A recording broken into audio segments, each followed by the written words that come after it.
ইরে বাবা, আজকে তো আমার দোকান দিতে অনেক দেরি হয়ে গেছে। এই যে বুড়ি, তোর কাছে যা টাকা আছে সবগুলো আমাকে দিয়ে দে। ঠিক আছে সাহেব, এই নেন 100 টাকা। শুধু 100 টাকা, সব টাকা দিয়ে দে বুড়ি। সাহেব, আমার কাছে আর কোনো টাকা নেই, আমাকে মাফ করে দি। কিরে বুড়ি, তুই আমাকে টাকা দিবি না? খাড়া, দেখাচ্ছি মজা, তোর সব হাড়ি আজকে ভেঙে ফেলবো। সাহেব, আমাকে মাফ করে দিন, দয়া করে আমার হাড়িগুলো ভাঙবেন না। এই সবাই চল। আরে বাবা, আমার তো সব হাড়ি ভেঙে ফেললো, এখন আমি কি করব? আরে দাদিমা, আমাকে ওই হাড়িটা দিন, এই নিন আপনার টাকা।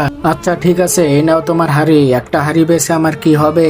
এই যে দাদিমা, আমি এটা নেবো না, আমার টাকা আমাকে ফেরত দিন। ঠিক আছে বাবা, আমি তোমার টাকা আমি ফেরত দিচ্ছি, এই নাও তোমার টাকা। ঠিক আছে বুড়িমা, আমি এখন চলে গেলাম। ছেলেটি হাড়ি নিয়ে এখনই দিয়ে গেল। আরে এটার ভিতরে কিছু আছে মনে হচ্ছে। তার আগে তোমরা যারা এই কাবা শরীফকে ভালোবাসো তারা ভিডিওতে একটি লাইক করবা আর চ্যানেলটিকে সাবস্ক্রাইব করবা আর কমেন্টে আল্লাহর নামটি অবশ্যই লিখে যাবা। আরে বাবা, এটার ভিতরে তো অনেকগুলো টাকা, কিন্তু ছেলেটাকে তো কোথাও দেখতে পারছি না। ছেলেটি মনে হয় নিজের ইচ্ছা করে টাকা দিয়ে গেছে।